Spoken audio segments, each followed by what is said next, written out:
All right, we've all been there, right? You're online, you find a game, it catches your eye, and you think, okay, why not? Let's give it a shot. So you hit that spin button. The lights are flashing, you hear the sounds, those digital reels are just a blur, and for that 1 second you're totally in it, just waiting for those symbols to click into place. And nope, the symbols don't line up. You lose. Hey, it happens. That's part of the game. So you kind of shrug it off, you get ready to go again. But then, this little question might start to creep into the back of your mind. How do you really know it was fair? I mean, everything is happening inside this invisible black box of computer code. Was that loss just bad luck? Or was something else going on? How can you actually trust a game you can't physically see?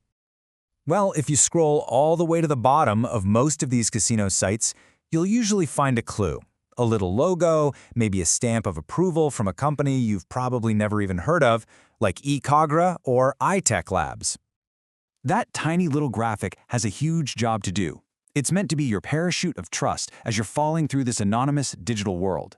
It's a visual promise that everything is on the level. So what is the seal actually promising you? Well, it's making a few key claims. It's saying that an independent company has looked under the hood, they've checked the game mechanics, and they've verified that yes, the game is fair, the payouts are what they say they are, and that the random number generator is actually random. You see, these agencies exist for one main reason: to try and bridge that trust gap that's just built into the online world. They're supposed to be the guardians standing between you, the player, and all that hidden code. And this really gets at the key difference, right? When you're in a physical casino, you can literally watch the dealer shuffle the cards. You can see the roulette ball bouncing around the wheel.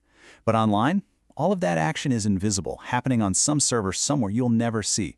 You're basically betting blind. Now, at the very heart of this invisible action is the random number generator, or RNG for short.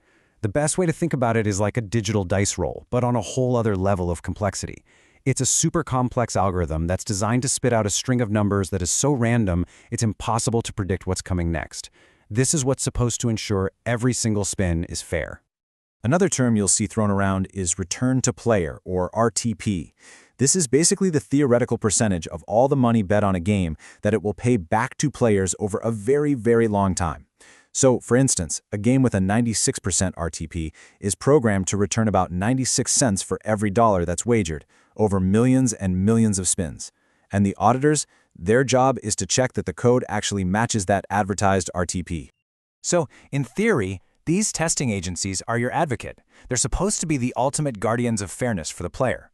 They dig into the code, they run tons of simulations, and they give that stamp of approval, saying the game's randomness and its payout structure are exactly what they claim to be. But, and this is a really big but, for all the technical reassurance these audits give us, there is a fundamental conflict of interest sitting right at the heart of this entire system. It all comes down to this one single critical question. If these agencies are the independent watchmen, who's paying the watchmen? And the answer is as simple as it is powerful. The auditors are paid by the very same casinos and software companies that they are supposed to be policing. This creates what you might call a classic ethical tightrope walk. The auditors have to maintain their integrity and independence, all while their paycheck is being signed by the companies they're investigating. That's a very delicate balance, to say the least. So let's actually look at the two sides of this, because it's a really interesting dilemma. The industry argument is pretty straightforward. An auditor's reputation is everything. It's their entire business. If a company like eCagra loses the public's trust, they're done. So that's a huge incentive, to be honest. But the skeptic's view is just as strong. There's got to be immense pressure to keep their paying clients, the casinos, happy.